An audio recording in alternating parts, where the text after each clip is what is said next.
بسم الله الرحمن الرحيم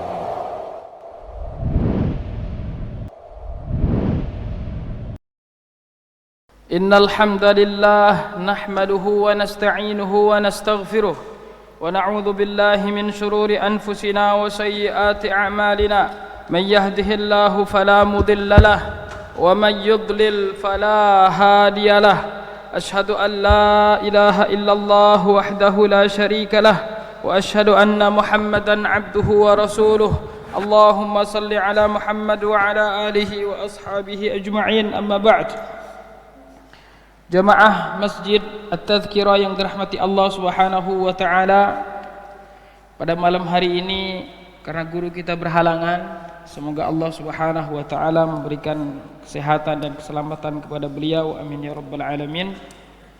Maka kita akan mengisi malam hari ini dengan kajian Kitab Tauhid, melanjutkan dari kajian kita rutin setiap malam Rabu pekan 2 dan 4. Tayyib, kita sudah masuk bab yang pertama, kedua, dan sekarang kita masuk bab yang ketiga. Babun man haqqaqa tauhida dakhala al-jannata bighairi hisabin wala bighairi hisab.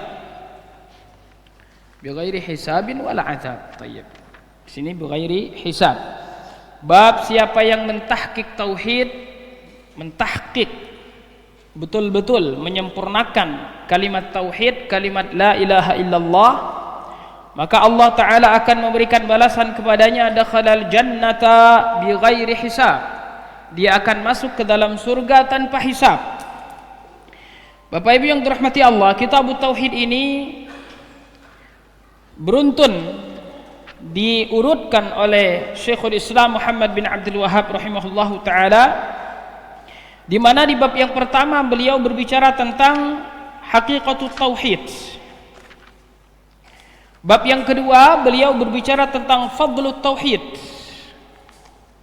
Di bab yang ketiga beliau berbicara tentang tahqiqut tauhid. Dan di bab-bab pertama ini adalah bab-bab dasar di dalam memahami tauhid. Seakan-akan kita murojaah usul salasa, qawaidul arba' dengan beberapa bab ini. Nah, setelah itu baru kita nanti masuk ke dalam tafsirut tauhid.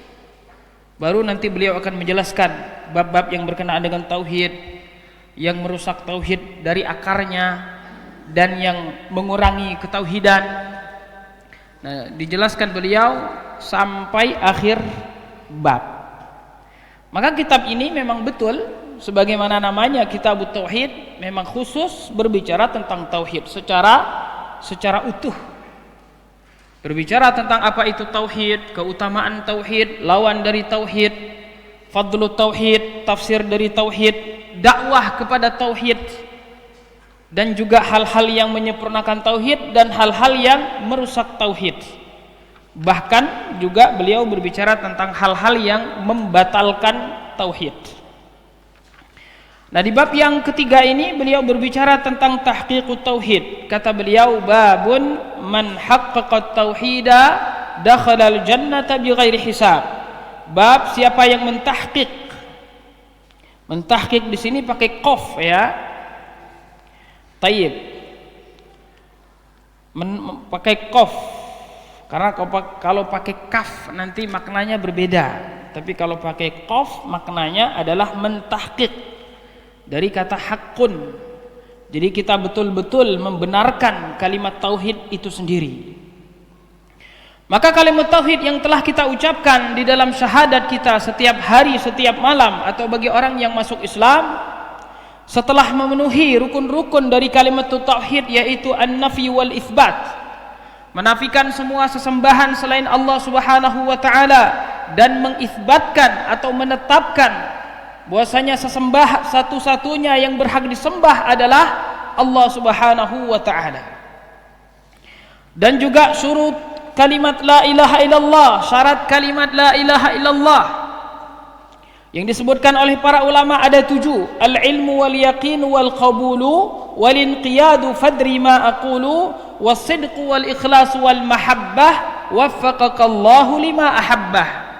Al-ilmu, ilmu, al-yaqin, yaqin, al-qabul, qabul, menerima, al-inqiyad, tunduk, patuh, as-sidqu, jujur ketika mengucapkannya, benar ketika mengucapkannya, tidak main-main, wal ikhlas, murni hanya untuk Allah Subhanahu wa taala ketauhidan kita, ibadah kita, al ikhlas wal mahabbah, kecintaan kita kepada kalimat tersebut dan apa-apa yang dituntut dari kalimat tersebut. Ini 7 syarat dari kalimat tauhid yang harus ada pada diri kita. Walaupun kita tidak hafal, tetapi harus ada. Kalau tidak ada, tidak sah kalimat tauhid di dalam diri kita.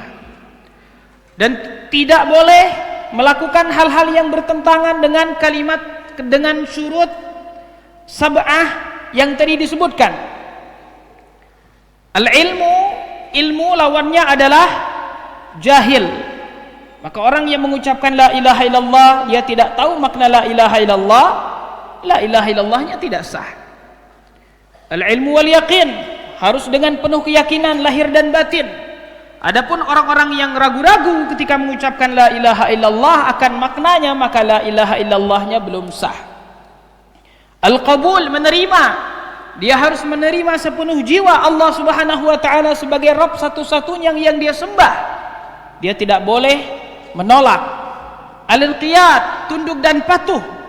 Maka setelah dia mengucapkan kalimat la ilaha illallah, dia harus menjadi seorang muslim, istislam, menyerahkan dirinya kepada Allah Subhanahu wa taala dengan ketaatan.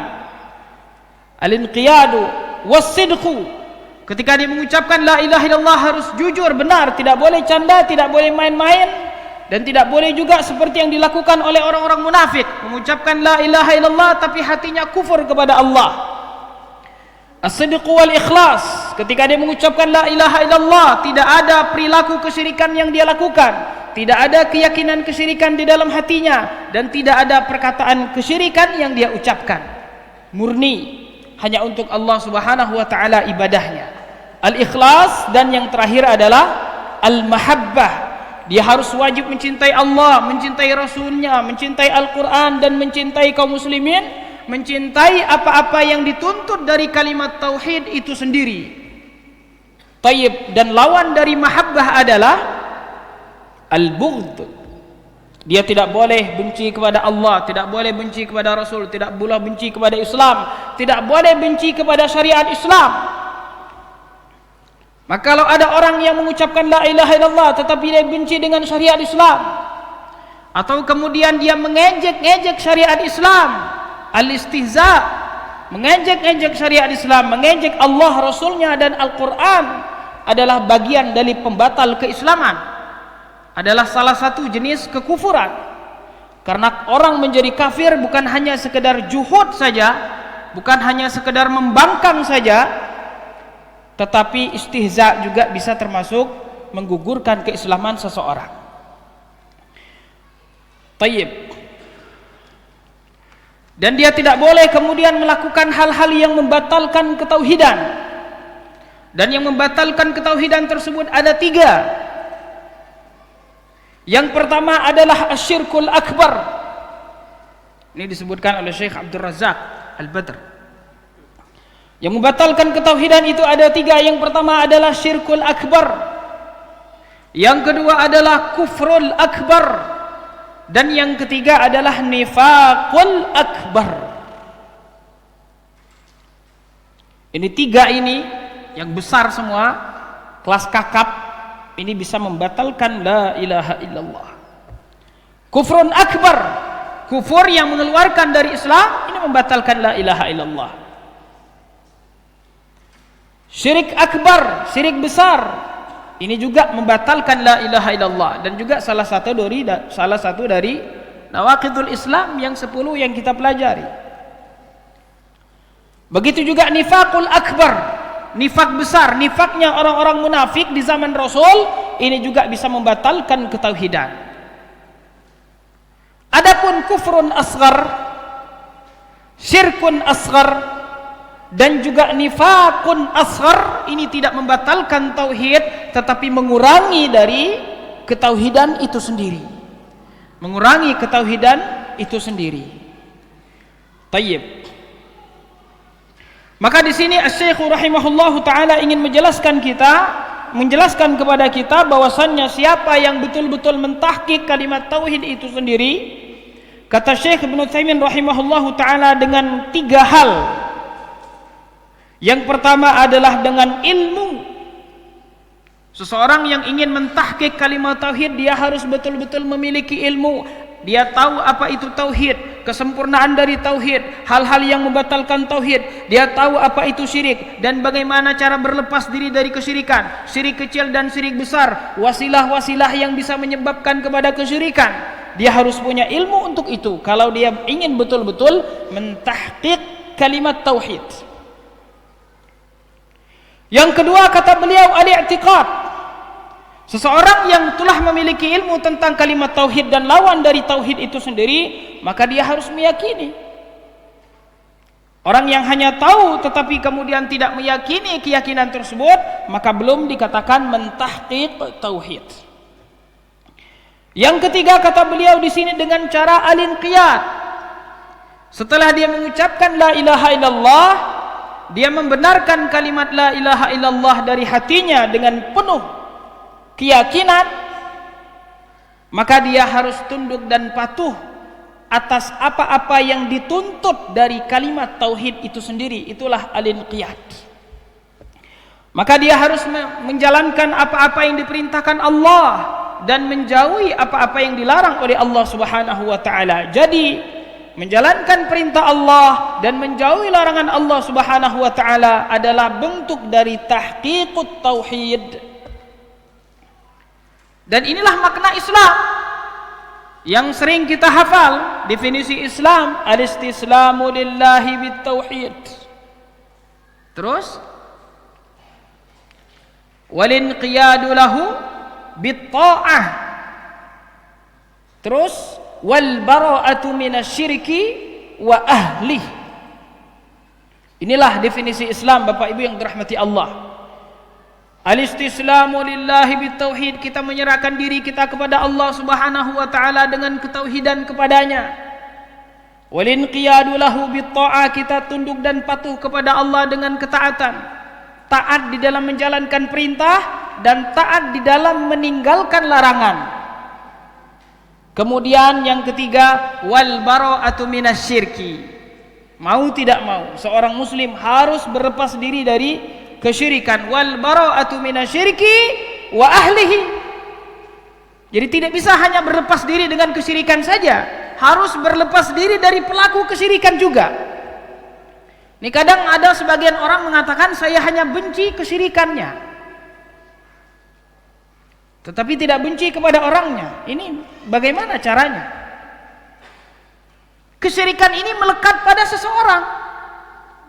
Bagaimana kemudian bisa dipisahkan? Maka kita harus berlepas diri dari syirik dan pelaku kesyirikan, sebagaimana Ibrahim alaihissalam berlepas diri dari ayahnya dan kaumnya. Begitu juga para nabi dan rasul. Rasulullah sallallahu alaihi wasallam berlepas diri dari kerabat-kerabatnya yang melakukan kesyirikan. Begitu juga para sahabat dan lain sebagainya. Tayyib. Nah, di sini Asy-Syaikh rahimahullahu taala menyebutkan firman Allah taala dalam surat An-Nahl ayat 120, wa qaulullahi taala, inna Ibrahima kana ummatan qanitan lillahi hanifa wa lam yaku minal musyrikin. Kata Allah taala, inna Ibrahima, sesungguhnya Ibrahim, kana ummah, adalah umat. Nah, umat ini mengandung beberapa makna di dalam Al-Quran. Terkadang maknanya adalah golongan atau sekelompok manusia, umat. Kita adalah umat Nabi Muhammad. Dan terkadang juga maknanya adalah imam. Dan di sini makna umat di sini maknanya adalah imam. Inna Ibrahima kana ummah. Inna Ibrahima kana imaman, adalah seorang imam. Maka Ibrahim alaihissalam disebutkan oleh Allah Subhanahu wa taala sebagai seorang imam di dalam ayat ini, imam. Dan beliau dikenal dengan imamul muwahhidin, imamnya orang-orang yang bertauhid. dan banyak sekali di dalam Al-Quran. Sesuatu yang ketika Allah Subhanahu wa ta'ala ingin menjelaskan bagaimana seharusnya kita berlepas diri dari kesyirikan dan pelaku kesyirikan, Allah Subhanahu wa ta'ala mendatangkan cerita Nabi Ibrahim alaihissalam. Ibrahim alaihissalam adalah Abul Anbiya, bapaknya para nabi dan rasul.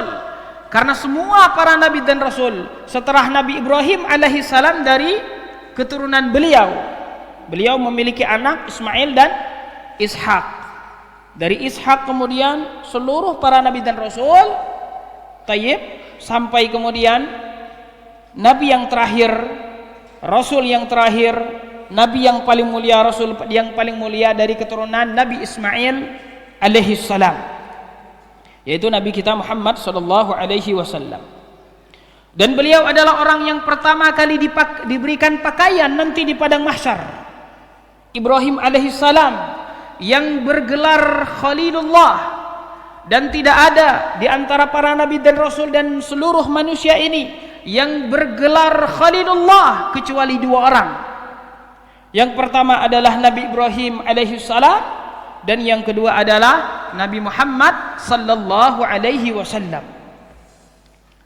Inna Ibrahim kana ummah, imam, qanitan lillahi, qanitan, tunduk dan patuh kepada Allah Subhanahu wa ta'ala, seorang imam muwahhidin yang betul-betul mentahqiq tauhid.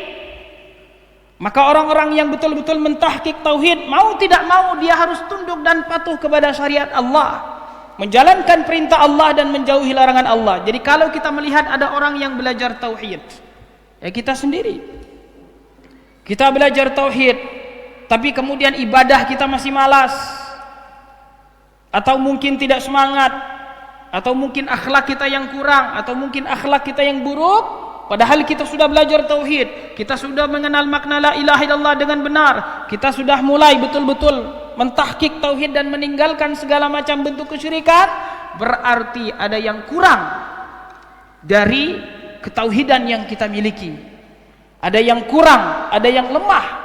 Walaupun kita sudah belajar tauhid, walaupun kita sudah belajar tauhid, kalau ada yang kurang dari ibadah kita, maka berarti kita belum sempurna di dalam mentahqiq tauhid. Qanitan lillahi hanifa. Kata Syekh Ibnu Utsaimin, hanifa al-mailu 'ani syirki. Al-mail, condong kepada kebenaran dan berpaling dari keburukan, berpaling dari kesesatan, berpaling dari kekufuran, berpaling dari kemaksiatan, berpaling dari kesyirikan. Itu makna dari kata hanif. Walam yakum minal musyrikin, dan beliau bukan termasuk golongan orang-orang musyrik seperti yang diinginkan oleh kelompok Yahudi dan Nasrani. Akan tetapi Ibrahim adalah imamul muwahhidin, imam bagi orang-orang yang bertauhid dari umat Nabi Muhammad sallallahu alaihi wasallam. Maka Allah Subhanahu wa taala di sini memuji Ibrahim dengan pujian yang besar sekali. Dan maksud dari pujian ini bukan hanya sekedar menyebutkan keagungan Ibrahim, bukan. Tetapi kata Syekh Ibnu Utsaimin, yang pertama adalah di dalam ayat ini terdapat informasi, kabar dari Allah Subhanahu wa taala bahwasanya Allah Subhanahu wa taala mencintai orang tersebut. Allah Subhanahu wa taala mencintai orang tersebut, mencintai Ibrahim alaihissalam, Khalilullah. Dan yang kedua dari makna pujian Allah Subhanahu wa taala kepada Nabi Ibrahim adalah Allah Subhanahu wa taala menginginkan agar kita mengikuti jejak-jejak Nabi Ibrahim alaihissalam. Bagaimana Nabi Ibrahim alaihissalam ketika beliau berada di Irak, di Babilonia, sebelum beliau pindah ke Palestina, sebelum beliau berpindah ke Palestina, maka beliau sebelumnya berdebat dengan kaumnya, bagaimana kaumnya menyembah bintang-bintang pada saat itu, dan dia mengingatkan kaumnya agar menyembah Allah Subhanahu wa taala semata, dan bahkan berdebat dengan mereka. Ketika Allah Subhanahu wa taala ceritakan cerita Nabi Ibrahim, falamma janna alaihi al-lailu ra'a kawkaba qala hadha rabbi falamma afala qala la uhibbul afilin. Ibrahim mendebati kaumnya. Ibrahim di sini bukan mencari Tuhan. Pendapat yang kuatnya adalah Ibrahim di sini mendebati kaumnya, bukan mencari Tuhan. Dia ingin mengajak kaumnya berfikir yang cerdaslah. Katanya falamma janna alaihi lailu ra'a kaukaba, dia melihat bintang-bintang, kemudian dia mengatakan qala hadza rabbi, ini Tuhanku. Falamma afala, ketika bintang-bintang tersebut redup, hilang, qala la uhibbul afilin. Bagaimana pantas seseorang tersebut menjadi Tuhan? Muncul kemudian hilang, hidup kemudian mati, kuat kemudian lemah, tidak pantas menjadi Tuhan. Maka di sini Ibrahim alaihissalam mengajak kaumnya. Falamma ra'al qamara bazighan qala hadza rabbi, sama juga lenyap. Falamma ra'a syamsa bazighatan qala hadza rabbi hadza akbar. Dia mengatakan inilah matahari dan ini lebih besar. Tayyib. Maka di sini Bapak Ibu yang dirahmati Allah, Ibrahim alaihissalam adalah imamul muwahhidin. Bahkan di antara bentuk kesempurnaan tauhid beliau, bagaimana rasa takut beliau kepada kesyirikan. Beliau berdoa kepada Allah Subhanahu wa taala, wajnubni wa baniya an na'budal asnam, ya Allah, jauhkanlah diri saya dan juga baniya, anak-anak saya dari menyembah asnam, menyembah berhala-berhala tersebut. Ini sosok Nabi Ibrahim alaihissalam khawatir jatuh kepada kesyirikan. Ini orang-orang yang betul-betul mentahqiq tauhid. Tayyib, apalagi kata Ibnu Abbas, kalimat yang sering kita dengar, bahwasanya syirik kecil tersebut lebih tersembunyi daripada tapak kaki semut hitam di atas batu hitam yang licin di kegelapan malam. Adakah terlihat oleh kita, Bapak Ibu? Tidak terlihat. Artinya bisa jadi seseorang melakukan kesyirikan, dia tidak sadar bahwasanya dia melakukan kesyirikan. Bahkan Syekh Ibnu Utsaimin rahimahullahu taala ketika berbicara tentang ayat walladzina hum bi rabbihim la yusyrikun, ini juga makna dari tahqiqut tauhid. Ini juga ayat yang akan kita bahas setelahnya. Tayyib. Maka di sini kata beliau, maksiat itu kalau dilihat dari sisi umumnya, maka masuk di dalamnya juga adalah kesyirikan. Orang yang bermaksiat tersebut, di antara orang-orang yang bermaksiat tersebut, mereka menjadikan hawa nafsu mereka menjadi Tuhan. Mereka yang menuhankan hawa nafsu.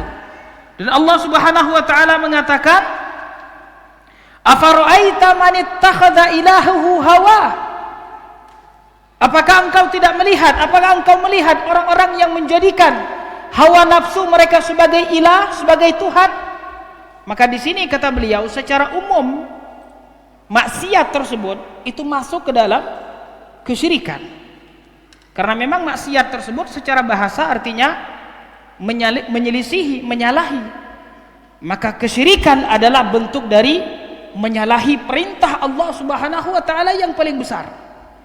Sebagaimana ketika Nabi sallallahu alaihi wasallam berbicara dan juga disebutkan Allah Subhanahu wa taala di dalam surat Luqman bahwasanya kesyirikan itu adalah kezaliman yang paling besar.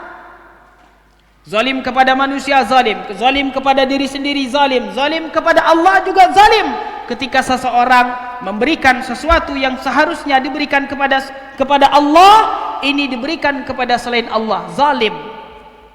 Zalim itu secara bahasa meletakkan sesuatu tidak pada tempatnya. Nah, seseorang yang seharusnya dia menyembah Allah, dia malah menyembah selain Allah Subhanahu wa taala, zalim.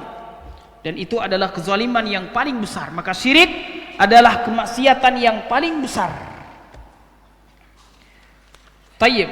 Di sini kemudian beliau menyebutkan wa an Husain bin Abdurrahman qala kuntu 'inda Sa'id bin Jubair faqala ayyukum ra'al kawkab alladhi qadda barihah. Husain ibnu Abdurrahman, katanya beliau bersama Sa'id ibnu Jubair. Faqala ayyukum ra'al kawkaba alladhi qadda barihah. Sa'id ibnu Jubair berkata, siapa di antara kalian yang melihat bintang, ya, melihat bintang pada malam hari itu? Faqultu ana. Kemudian dia mengatakan di sini, Husain, saya. Tsumma qultu amma inni lam akun fi salatin. Dia mengatakan, saya malam itu melihat bintang itu bukan karena saya bangun malam kemudian salat, bukan. Amma ini lam akun fi salatin. Para tabi'in bagaimana mereka di sini betul-betul menjaga agar orang tidak salah sangka terhadap mereka. Tayyib. Padahal ini bisa saja disangkakan baik, tapi itu pun beliau tidak mau. Tayyib. Karena orang-orang yang menginginkan atau ingin mendapatkan suatu pujian padahal dia tidak memiliki sesuatu atau penyebab dari pujian tersebut, maka itu seperti kalabisi thawbaizur, seperti orang-orang yang memakai pakaian kebohongan. Walakinni ludightu, katanya, akan tetapi saya disengat di sini. Qala fama sana'ta, dikatakan kepadanya, apa yang kau lakukan? Faqultu irtaqaitu, saya meruqyah diri saya sendiri. Qala fama hamalaka ala dhalik, apa yang membuatmu melakukan itu? Qultu hadithun haddatsanahu Sya'bi, katanya sebuah hadis yang kami diceritakan oleh Asy-Sya'bi. Sya'bi ini namanya adalah Abdurrahman ibnu Surahbil. Qala wa ma haddatsakum, apa yang dia ceritakan kepada kalian? Qultu, dia mengatakan haddatsana an Buraidah ibni Husayb, kami diceritakan oleh Buraidah ibnu Husayb annahu qal, dia mengatakan la ruqyata illa min ainin aw huma, tidak ada ruqyah kecuali dari ain. Ain di sini pandangan mata orang yang hasad, ain. Kata Nabi sallallahu alaihi wasallam dalam Sunan Abu Daud, al-ainu haqqun. Dan ini memang betul adanya Bapak Ibu yang dirahmati Allah. Tidak seperti yang dikatakan oleh kelompok yang liberal, tidak percaya kepada sesuatu yang gaib. Al-ainu itu memang betul-betul ada. Maka dari itu kita di dalam surat Al-Falaq berlindung kepada Allah Subhanahu wa taala dari pandangan mata orang yang hasad. Wa min syarri hasidin idza hasad. Tayyib. Ini juga kita harus menjaga diri kita dengan zikir pagi dan petang, karena bisa jadi justru kita yang mencelakakan saudara kita. Maka ketika kita melihat sesuatu yang mentakjubkan, kita doakan keberkahan untuknya agar langgeng kita ucapkan Masya Allah, barakallahu laka, barakallahu fik. Tayyib. Dan kata para ulama, penyebab mata tersebut bisa kemudian mempengaruhi seseorang dengan izin Allah Subhanahu wa taala, karena mata tersebut bersumber dari jiwa-jiwa yang buruk, bersumber dari jiwa-jiwa yang busuk, jiwa-jiwa yang iri dengki. Maka dari itu kita hati-hati ketika berteman atau bertemu dengan orang-orang, dan kita juga harus selalu menjaga diri kita dengan zikir pagi dan zikir petang. Dan berapa banyak orang-orang yang terkena ain dan tidak sadar dia sedang terkena ain. Baik, semoga Allah menjaga kita dan keluarga kita, amin. Qal la ruqyata illa min ainin aw huma. Huma ini adalah racun dari sengatan binatang seperti kalajengking. Qala qad ahsana man intaha ila ma sami'a.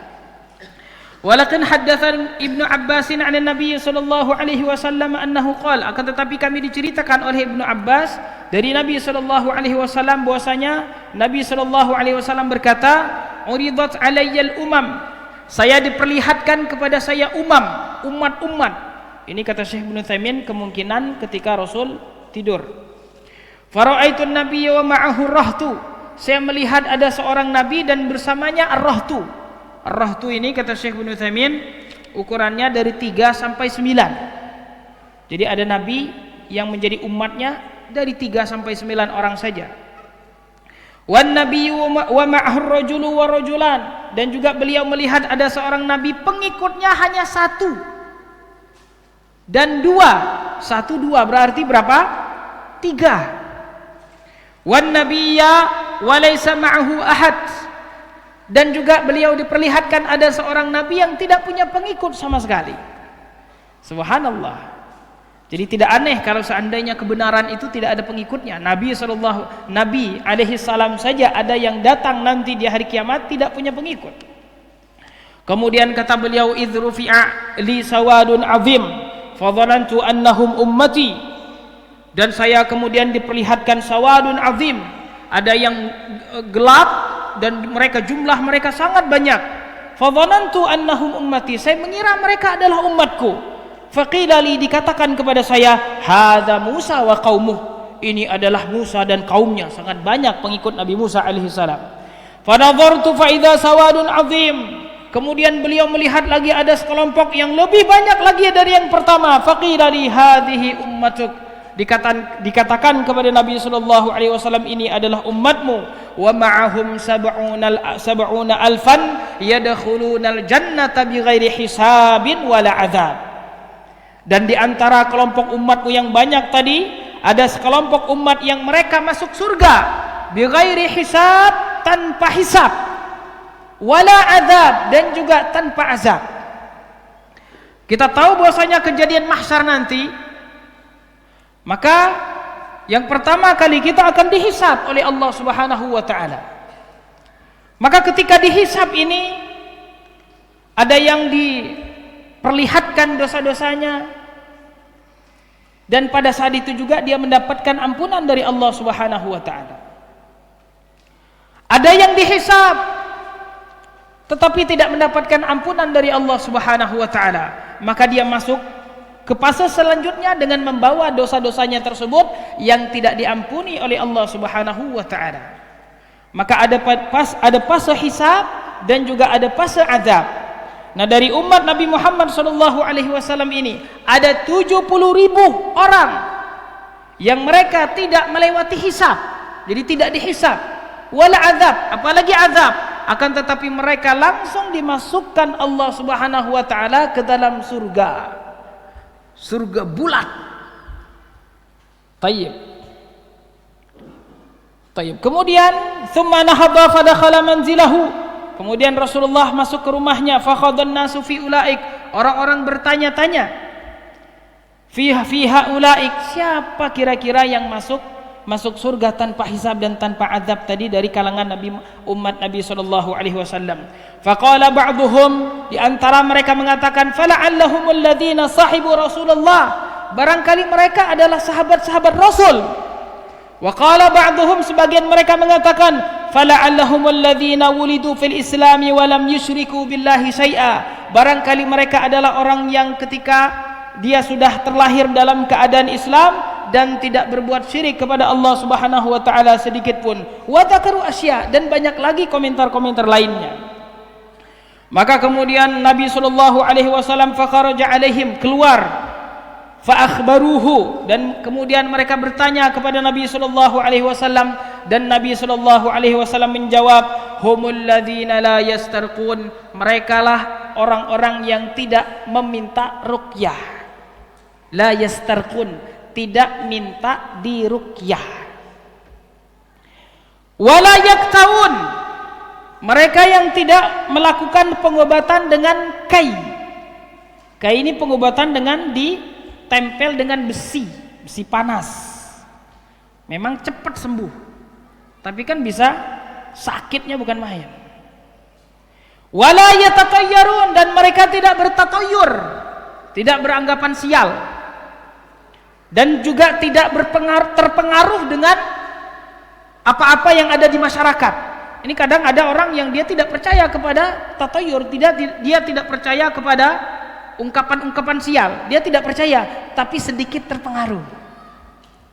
Ini kebanyakan kita, Pak, ya, apalagi yang tinggal di masyarakat yang sangat kental dengan khurafatnya. Hati-hati nih kalau makan dicicip dikit. Kalau nggak cicip nanti tempat saya itu nanti keponan itu nanti dapat musibah di jalan. Tayyib, itu kalau ada misalnya burung hantu itu muter-muter di atas rumah, ini pertanda bahwasanya akan ada yang meninggal di keluarga kita, katanya. Ini katanya kalau ada siang-siang hujan panas, ini katanya ada orang meninggal. Banyak model-model seperti itu. Tayyib. Maka ada orang terkadang dia tidak percaya kepada hal tersebut, tapi terkadang dia rasa khawatir muncul, rasa takutnya muncul, dan bahkan mungkin tidak jadi berpergian gara-gara hal tersebut. Nah, ini berarti dia terpengaruh dengan tatayur tersebut, tidak masuk ke dalam bab ini.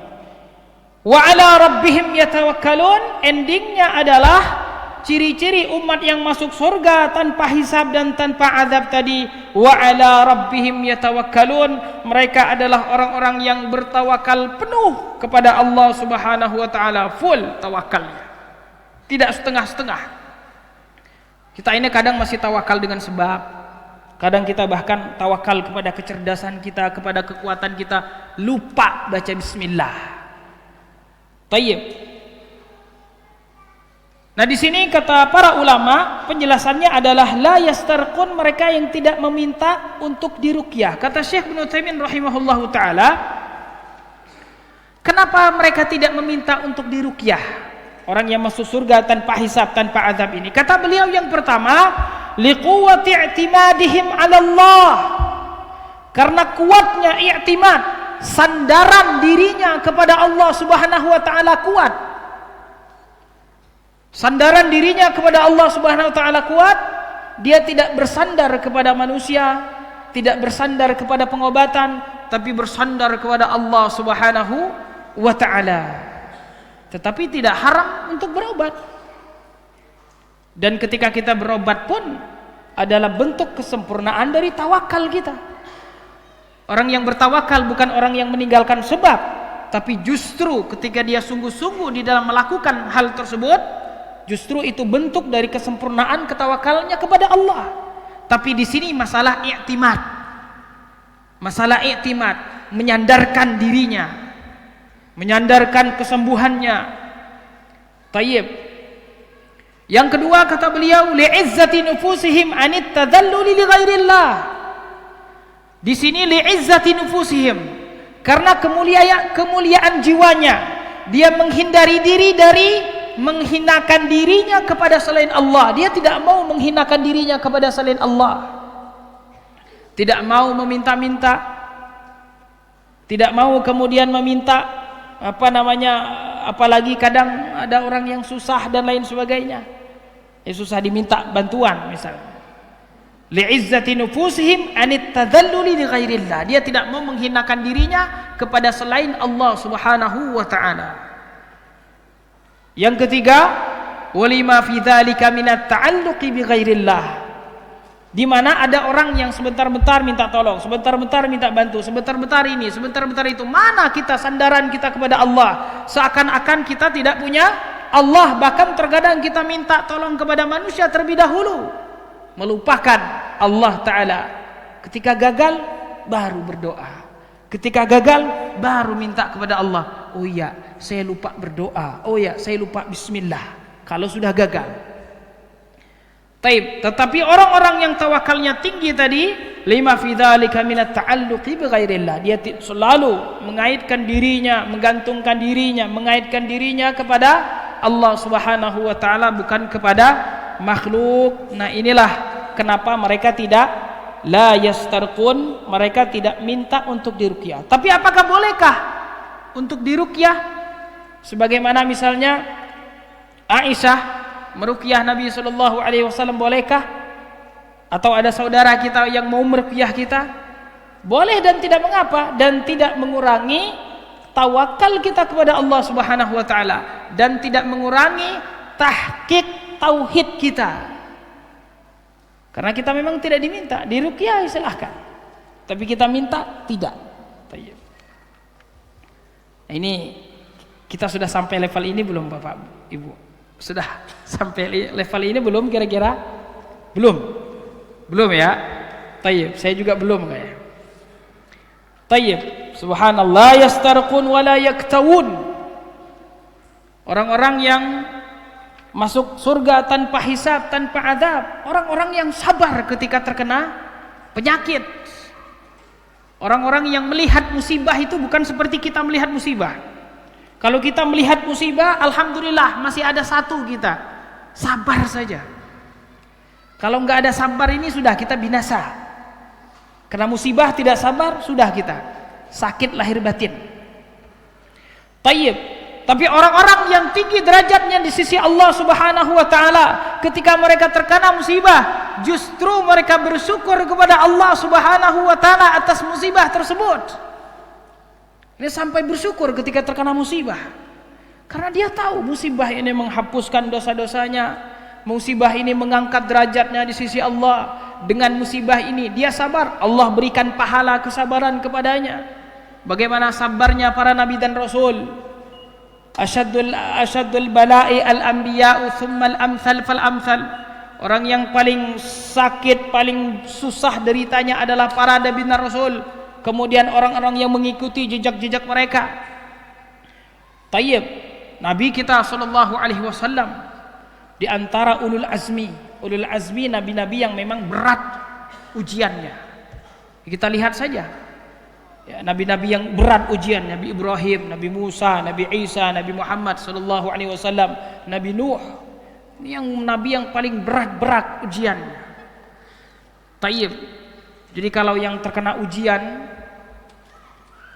tayyib, ini pertanda bahwasanya dia sedang berada di makom yang tinggi, tapi tidak mesti juga. Ada kadang yang pelaku maksiat, orang yang enggak sholat kadang ditimpa musibah. Ya, bisa jadi ini bukan ujian untuk mengangkat derajat atau untuk menyatakan ketinggian derajat kita di sisi Allah. Kadang musibah tersebut sebagai teguran bagi kita, sebagai nasihat bagi kita. Terkadang seperti itu. Tayyib. Maka orang-orang yang tinggi derajatnya di sisi Allah, mereka melihat musibah bukan seperti kita melihat musibah. Justru mereka bersyukur kepada Allah Subhanahu wa taala ketika mendapatkan musibah.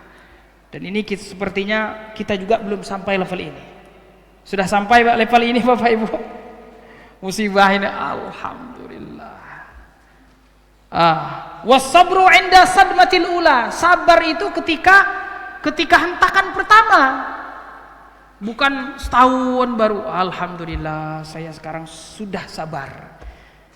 Sabar itu ketika kita terkena musibah, pas terkena musibahnya muncul rasa sabar kita, muncul rasa iman kita. Tayyib, bukan setahun 2 tahun kemudian. Tayyib. La yastarqun wa la yaktawun wa la yatatayyarun. Tatayyur ini tadi, ini adalah bentuk kesempurnaan bagi mereka ya. Artinya mereka tidak sedikit pun terkena imbas pengaruh dari tatayyur. Tatayyur ini sendiri dia berbeda dengan istirqa dan juga iktiwa. Tatayyur ini sendiri dia hukum aslinya adalah haram, bahkan syirik. Tetapi karena saking banyaknya yang terkena tatayyur, ini maksudnya saking banyak yang terkena tatayyur, disebutkan Rasulullah sallallahu alaihi wasallam dalam hadis ini, karena tidak ada di antara kita atau jarang di antara kita yang selamat dari tatayyur. Jarang Bapak Ibu yang dirahmati Allah di antara kita yang selamat dari tatayyur. Rata-rata kita semua kena tatayyur. Kalau tidak percaya seperti orang-orang yang ada di masyarakat sana yang percaya kepada khurafat, tahayyul dan lain sebagainya, paling tidak sedikit kita terpengaruh dengan tatayyur tersebut. Maka ini Bapak Ibu yang dirahmati Allah, ini adalah bentuk ketawakalan kita kepada Allah, bagaimana tidak terpengaruh sedikit pun kepada tatayyur yang berkembang di masyarakat. Tayyib, bismillah, walhamdulillah, wassalatu wassalamu ala rasulillah wa ala alihi wa ashabihi wa mawalah, ma ba'du. Bapak Ibu yang dirahmati Allah Subhanahu wa ta'ala, kita melanjutkan pembahasan kita. Dan kita tadi berbicara tentang hadis Ibnu Abbas sampai kepada pembicaraan ciri-ciri orang-orang yang dimasukkan ke dalam surga tanpa hisab dan tanpa azab, dan jumlah mereka ada 70.000. Dan ini menunjukkan keutamaan umat Nabi Muhammad sallallahu alaihi wasallam, bahwasanya umat Nabi Muhammad sallallahu alaihi wasallam adalah umat yang paling banyak masuk surga. Dan keutamaan selanjutnya adalah di antara mereka yang masuk surga tadi, ada yang masuk surga tanpa hisab dan tanpa azab, dan jumlah mereka juga tidak sedikit, yaitu 70.000. Tayyib. Dan di sini kata para ulama, orang-orang yang tadi yang la yastarqun wa la yaktawun wa la yataqayyarun wa ala rabbihim yatawakkalun, 4 sifat ini adalah ciri-ciri orang-orang yang betul-betul mentahqiq kalimat tauhid. Orang-orang yang betul-betul mentahqiq kalimat tauhid. Maka mereka orang-orang yang mengerjakan perintah Allah Subhanahu wa taala yang wajib dan juga yang sunnah. Karena orang-orang yang sudah sampai level ini Bapak Ibu yang dirahmati Allah, bukan orang-orang yang biasa. Bukan seperti kita. Kalau seperti kita mungkin mengerjakan yang wajib-wajib saja, yang sunnahnya masih berat. Dan yang kita tinggalkan pun yang paling yang kita tinggalkan yang haram-haram saja. Itu pun mungkin yang haramnya kuadrat, haramnya dikit-dikit, kadang masih. Tayyib. Nah, mereka ini bukan hanya meninggalkan perkara yang haram, tapi perkara yang makruh saja mereka tinggalkan. Maka mereka orang-orang yang mengerjakan yang wajib dan yang sunnah, meninggalkan yang haram dan juga yang makruh, dan kemudian betul-betul mentahqiq tauhid mereka dengan betul-betul sempurna tawakal mereka kepada Allah Subhanahu wa taala. Dan ciri-ciri mereka la yastarqun, mereka tidak meminta untuk diruqyah, wala yaktaun, tidak berobat sesuatu yang tidak sabar atas penyakit tersebut. Wala yatatayyarun, mereka yang tidak tatayyur dan juga tidak terpengaruh dengan tatayyur. Wa ala rabbihim yatawakkalun, mereka hanya bertawakal kepada Allah Subhanahu wa taala. Dan ini sulit Bapak Ibu. Menemukan 4 sifat seperti ini sangat sulit sekali. Di tempat kita saja sulit ini.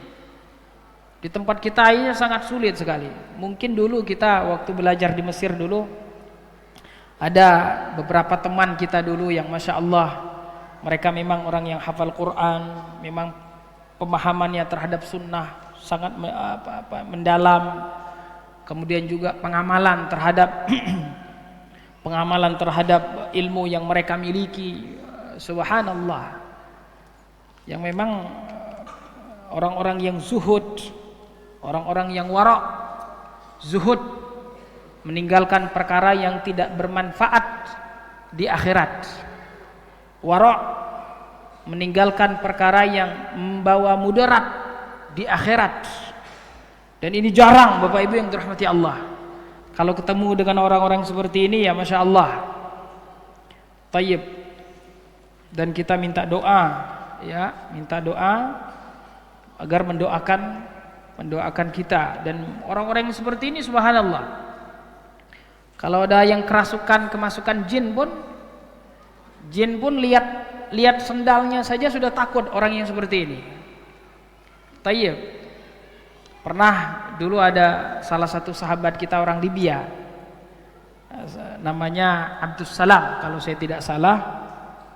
Subhanallah, pernah saat itu ketika dia bangun itu kepalanya kejedot itu, kalau di masjid ini ada kayak kotak itu, kejedot kaca, itu sakit itu spontan kemudian langsung mengucapkan alhamdulillah. Iya, saya juga waktu-waktu masih awal-awal belajar juga dulu agak kaget. Dapat musibah aku alhamdulillah. Kalau kita kan lihat darahnya dulu kan paling. Ini spontan. Nah, spontan ini yang butuh betul-betul kita bangun sedikit demi sedikit. Dan teman kita ini Masya Allah, pengamalannya sangat memang zahiran wa batinah. Alim ketika di halayak ramai, dan lebih alim lagi ketika di sendirian. Tayyib. Dan pernah juga ada orang yang kemasukan jin. Itu beliau baru buka surat Al-Fatihah ketika meruqyah, kalau nggak salah ya. Baru di awal-awal jinnya sudah kabur duluan. Tayyib. Nah, ini orang-orang seperti itu memang orang-orang yang memang kelihatannya di masyarakat biasa-biasa saja, tetapi mereka di sisi Allah Subhanahu wa taala adalah orang-orang yang tinggi derajatnya di sisi Allah Subhanahu wa taala. Orang-orang yang menjaga makannya, menjaga pakaiannya dari hal-hal yang haram, menjaga perutnya, menjaga kemaluannya, menjaga matanya, maka ini sungguh luar biasa. Tayyib. Kalau kita biasa di luar ya. Faqama Ukasyah ibnu Mihsan, berkata Ukasyah ibnu Mihsan, faqala ud'u Allah an yaj'alini minhum, ya Rasulullah, jadikanlah, berdoalah kepada Allah Subhanahu wa taala agar Allah menjadikan saya bagian dari mereka, kata Ukasyah. Sahabat Rasul Ukasyah ibnu Mihsan berdoa agar Rasulullah, meminta kepada Rasulullah sallallahu alaihi wasallam agar Rasul berdoa, ud'ullaha. Nah, di sini namanya tawassul bidu'ai an-nabi. Dan ini tawassul yang diperbolehkan. Kita datang kepada orang soleh, kita minta doakan, berdoa kepada Allah Subhanahu wa taala untuk kita. Dan ini juga yang dilakukan oleh Umar ibn Khattab ketika dia meminta Abbas, paman Rasul sallallahu alaihi wasallam, untuk berdoa agar Allah menurunkan hujan, istisqa. Maka ini tawassul yang diperbolehkan. Adapun meminta kepada orang yang sudah meninggal, maka ini adalah tawassul bid'i dan syirki. Tayyib. Kemudian kata Rasul, faqala anta minhum, sesungguhnya engkau adalah bagian dari mereka. Dan ini kata para ulama adalah jumlah khabariyah, artinya informasi dari Rasul sallallahu alaihi wasallam bahwasanya Ukasyah ibnu Mihsan adalah bagian dari orang yang masuk surga tanpa hisab dan tanpa azab tadi. Tsumma qala rajulun akhar, kemudian berdiri lagi orang lain dan di sini tidak disebutkan namanya. Faqala ud'u Allah an yaj'alini minhum ya Rasul, berdoa juga untuk kepada Allah Subhanahu wa taala agar saya tergolong dari orang yang 70.000 tersebut. Kemudian kata Rasul sallallahu alaihi wasallam, min babi ta'addub, dari sisi adab. Apa kata Rasul? Mengatakan, oh, Anda tidak masuk. Bukan itu yang dikatakan Rasul sallallahu alaihi wasallam. Tapi apa yang dikatakan Rasul sallallahu alaihi wasallam? Sabaqaka biha Ukasyah, engkau telah didahului oleh Ukasyah. Nah, kalau bisa saja Rasul mengatakan, aduh ente nggak masuk lah, nggak masuk. Itu kalau kita ya biasanya yang terburu-buru. Tapi Rasul sallallahu alaihi wasallam dengan adabnya di dalam mengajarkan dan membimbing para sahabatnya, beliau mengatakan, sabaqaka biha Ukasyah, sesungguhnya engkau telah didahului oleh Ukasyah. Tayyib, tiketnya udah habis lagi itu, bahasa kita itu. Tayyib. Baik Bapak Ibu yang dirahmati Allah Subhanahu wa taala, selesai sudah bab yang kita bahas pada malam hari ini. Nah, di sini ada masail-masailnya ya. Masail-masail ini adalah istinbat, kesimpulan dari beliau rahimahullahu taala dari ayat-ayat dan hadis tadi yang kita baca. Bahwasanya intinya dari ayat-ayat dan hadis-hadis ini adalah penjelasan dari Allah Subhanahu wa taala dan Rasulnya, bahwasanya orang-orang yang mentahqiq tauhid, orang-orang yang betul-betul bertauhid kepada Allah Subhanahu wa taala dengan menjalankan apa-apa yang diwajibkan dan apa-apa yang disunnahkan, meninggalkan apa-apa yang diharamkan dan apa-apa yang dimakruhkan, dan juga meninggalkan segala hal-hal yang mengurangi ketauhidan kepada Allah.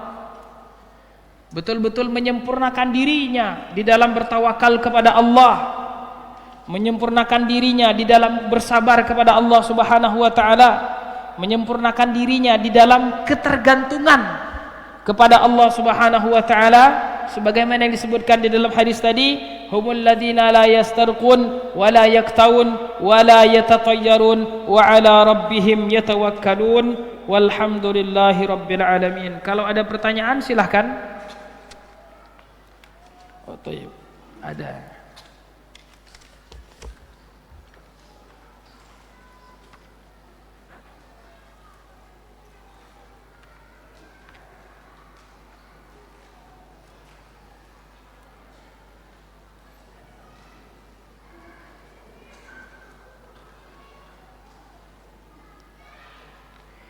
Baik, bismillah. Bolehkah ruqyah dan bekam dijadikan profesi? Tayyib. Pertama, ruqyah ya. Ruqyah ini kalau dijadikan profesi nanti khawatir nanti kurang mujarab.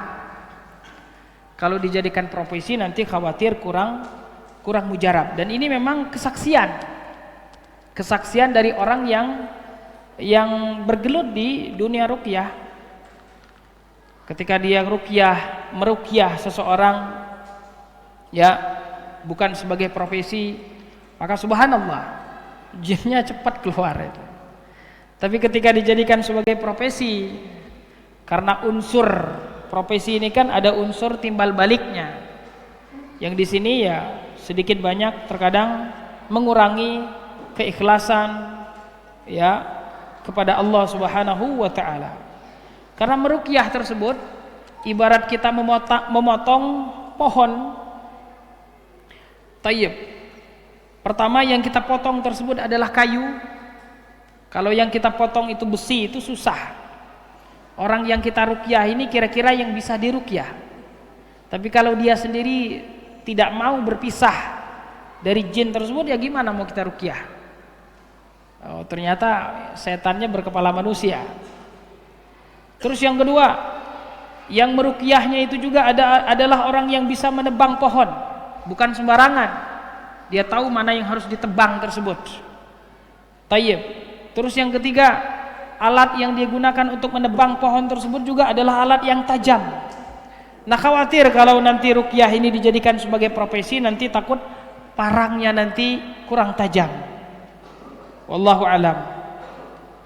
Adapun kalau bekam ini dijadikan sebagai profesi, wallahu alam, bekam ini karena dia adalah sesuatu yang berkaitan dengan darah, tayyib, dan juga kurang bagus kalau itu dijadikan sebagai profesi, wallahu alam.